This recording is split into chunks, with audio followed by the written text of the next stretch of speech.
கடலூர் மாவட்டம் வேப்பூர் அடுத்த கழுதூர் கிராமத்தில் பெரியார் நினைவு சமத்துவபுரத்தில் புதிதாக கட்டப்பட்ட கால்நடை மருத்துவமனையை அமைச்சர் சி.வே. கணேசன் திறந்து வைத்தார். பின்னர் தனது சொந்த ஊரில் 6 கோடிக்கு மேல் பொதுமக்களுக்கு வேண்டிய நலத்திட்ட உதவிகளை வழங்கிய அமைச்சர் தனது தாய் இந்த தெருவில்தான் அமர்ந்து பேசிக் கொண்டிருப்பார் என்று தாயை நினைத்து கண்கலங்கி அழுதார். அதேபோன்று மக்களும் தன் மீது பாசமாக இருப்பதாகவும் உருக்கமாக பேசினார். அமைச்சர் அழுததை பார்த்த மக்கள் நாங்கள் இருக்கிறோம், கவலை வேண்டாம் என்று ஆறுதல் சொன்ன நிகழ்ச்சி சம்பவமும் நடந்துள்ளது.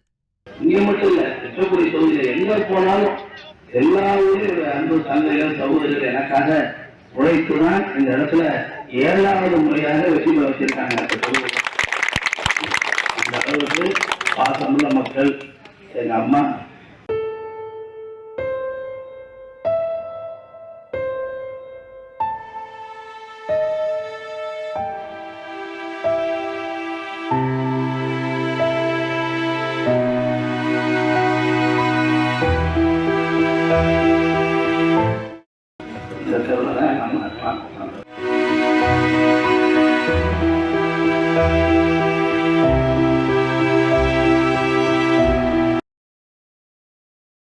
செய்திகளை உள்ளது உள்ளபடி தெரிந்து கொள்ள ரெஃப்ளெக்ட் நியூஸை சப்ஸ்கிரைப் பண்ணுங்க.